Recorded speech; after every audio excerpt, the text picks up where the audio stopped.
दिमाग में बार बार गंदे विचार आते हैं।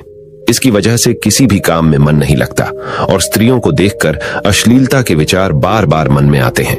ना चाहते हुए भी हम अपनी काम वासना को यानी अश्लीलता को कंट्रोल नहीं कर पाते हैं।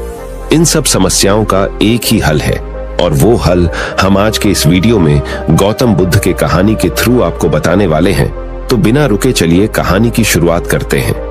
एक बार चंद्रवंशी राजकुमार भरत बुद्ध के सानिध्य भिक्षु के रूप में दीक्षित हुए। बुद्ध अपने भिक्षुओं को उपदेश देने के साथ साथ उनको भिक्षाटन के लिए भेजते थे, जहां से उनको भिक्षा मिलती। भरत को महात्मा बुद्ध ने भिक्षा लेने के लिए एक श्राविका के घर पर भेजा। भरत रास्ते में चलते हुए सोच रहे थे कि ना जाने आज खाने में क्या मिलेगा। हमेशा महल में खाने के लिए अनगिनत स्वादिष्ट भोजन मिलते थे, लेकिन आज जो भी मिलेगा उसी से काम चलाना पड़ी देचेगा। भरत ने श्राविका के घर पर जाकर भिक्षा के लिए याचना की। श्राविका ने भरत को बैठने के लिए कहा। श्राविका जब अंदर गई थी तो भरत पुण्य अपने प्रिय भोजन के बारे में सोच रहे थे। जब श्राविका भोजन लेकर आई तो भरत अचंभित रह गए। भरत अपने प्रिय भोजन को देखकर खुश हो गए। भरत भिक्षा ग्रहण करने लगे। भिक्षा ग्रहण करते हुए भरत सोचने लगे कि उनको हमेशा खाना खाने के बाद कुछ विश्राम करने की आदत है, लेकिन आज उन्हें यहां से खाना ग्रहण करने के बाद धूप से होकर वापस आश्रम पहुंचना है। भोजन हो जाने पर श्राविका ने भरत को कुछ समय विश्राम करने के लिए आग्रह किया। भरत पुण्य खुश हो गए। सारी इच्छाओं की पूर्ति होते देख भरत इसको एक संयोग मानकर कुछ देर के लिए लेट गए। लेटते हुए भरत सोचने लगे कि आज तो सोने को मिल गया, लेकिन मेरे सर पर हमेशा के लिए छत का साया तो मिट गया है। जब भरत सोकर पुण्य उठे तो श्राविका ने कहा कि आपको जब तक यहां पर रहना है आप यहां पर ठहर सकते हैं। अब भरत समझ गए कि यह कोई संयोग नहीं है, श्राविका जरूर मेरा मन पे आइच रही है। भरत खड़ी रहे हुए। भरत ने श्राविका से पूछा, मुझे क्षमा कीजिए, पर क्या आप मेरा मन पे आच सकती हैं? आप यह सब कैसे कर लेती हैं? श्राविका ने कहा, शुरू शुरू में मेरे लिए यह कठिन था, लेकिन मैंने खुद के विचारों को देखना शुरू किया।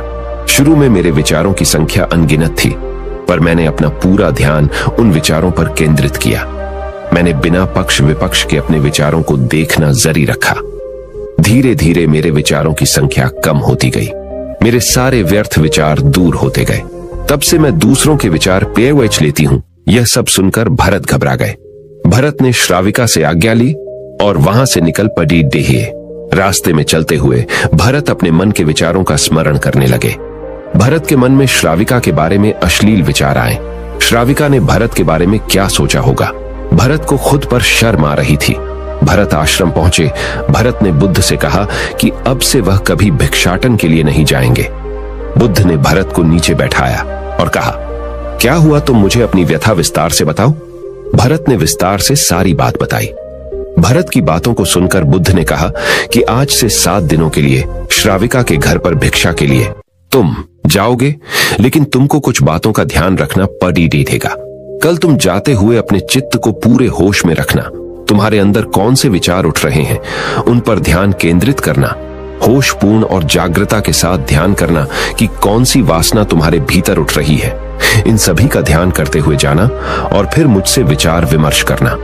अगले दिन भरत बुद्ध के बताए अनुसार पूरे मार्ग में अपने होश को जागृत रखते हुए चल रहा था।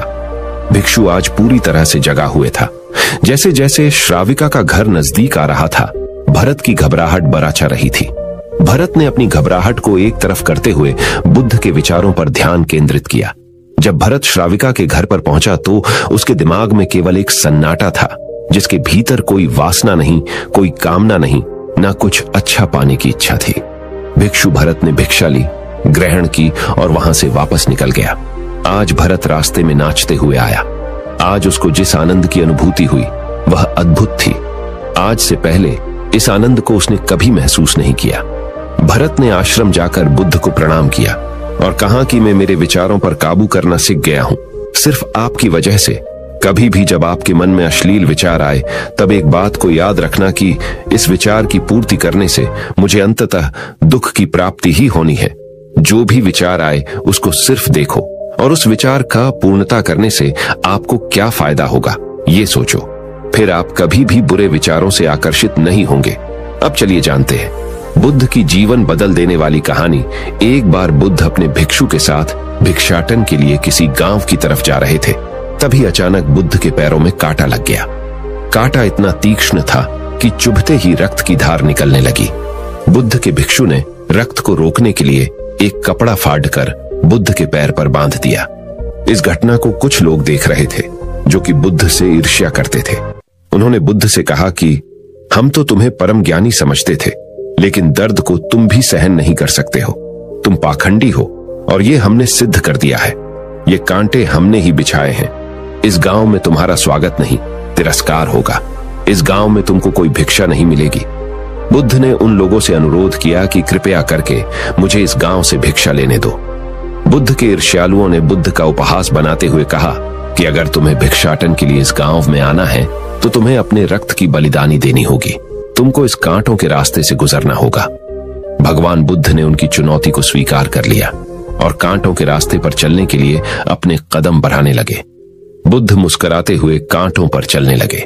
बुद्ध के साहस को देखकर गांव वाले चकित रह गए। कुछ लोगों की आंखें फटी की फटी रह गई। गांव वाले सोचने लगे कि बुद्ध भिक्षा के लिए दूसरे गांव भी जा सकते थे, तो फिर कांटों चलकर क्या साबित करना चाहते हैं। गांव वाले बुद्ध के संदेश को इतनी जल्दी नहीं समझ पाए। यहां पर बात भिक्षा की नहीं बल्कि जीवन को बदलने की थी। गांव वालों की भीड़ में एक सुमित नाम का युवक था जो बुद्ध पर हो रहे अत्याचार को देखकर द्रवित हो गया। सुमित दौड़ ढाकर गया और बुद्ध के पैरों के सामने से कांटे को हटाने लगा। बुद्ध के ईर्ष्यालु सुमित को रोकने लगे और गांव से दाना पानी न देने की धमकी देने लगे। सुमित ने किसी की न सुनी और कांटों को हटाते हुए बोला, हे भगवान, आप इन मुट्ठी भर लोगों के लिए अपने आप को कष्ट मत दीजिए। आप गांव में प्रवेश कीजिए। बहुत सारे लोग आपको भिक्षा देने के लिए आतुर हैं। बुद्ध ने सुमित को अपने पास बुलाया और आशीर्वाद देने लगे। सुमित पीछे हट गया। हे भगवान, आप मुझे छूकर अपने आप को अपवित्र और दूषित न करें। महात्मा बुद्ध ने कहा, तुम अपने आप को दूषित क्यों कहते हो? स्पर्श से कभी कोई भी दूषित नहीं होता है। मनुष्य तो लोभ, लालच, घृणा, ईर्ष्या से दूषित होता है। तुम्हारे अंदर तो प्रेम भरा है। तुम दूसरों का सुख चाहते हो। तुम तो पवित्र हो। बुद्ध के बोल सुनकर कुछ लोग बोले, तुम तो अपने आप को बड़े ज्ञानी कहते हो। तुमको जाति का कोई ज्ञान ही नहीं है। तुम पाखंडी हो। बुद्ध बड़े ही शांत स्वभाव से कहते हैं, मानव से मानव की मानवता छिन्ना पाखंडी की निशानी है। मुझे पाखंडी बोलकर यदि आपको संतोष मिलता है तो मेरे लिए दुख का कोई विषय नहीं है। कुछ लोग बुद्ध पर बरस पड़े, परंतु यह तो धर्मशास्त्र है, फिर यह पाखंड कैसे हुआ? बुद्ध कहते हैं, हमारी उत्पत्ति इस सृष्टि में हुई है। नदियों का पानी सभी की समान रूप से प्यास बुझाता है। खुले जंगलों की हवा भी भेदभाव नहीं करती है। खुला आसमान हमारे पिता के समान हमारी परवरिश करता है। सृष्टिकर्ता ने भी कोई भेदभाव नहीं किया है। फिर हम इंसान कौन होते हैं भेदभाव करने वाले? मानव मानव में भेद करके अपने संबंधों को बिगाड़ता है। बुद्ध के वचन के बाद कुछ लोग कहते हैं, अगर आप इतना ही कहते हैं तो सुमित को अपना भिक्षु क्यों नहीं बना लेते हैं? बुद्ध ने कहा कि अच्छा सुझाव है। अगर सुमित तुम चाहते हो तो तुम मेरा भिक्षु बन सकते हो। बुद्ध के आमंत्रण पर सुमित पहला नीच जाति का बौद्ध भिक्षु बनता है। इस पूरे विवरण में केवल सुमित का जीवन बदला, शेष सभी लोगों का जीवन रूपांतरित हुआ। दोस्तों, मुझे उम्मीद है इन प्रेरणादायक कहानियों से आप अपने विचारों को काबू में करना सीख चुके होंगे। यदि आपको यह वीडियो पसंद आया हो तो इस चैनल को सब्सक्राइब कीजिए और इस वीडियो को जितना हो सके उतना अपने दोस्तों के साथ शेयर कीजिए।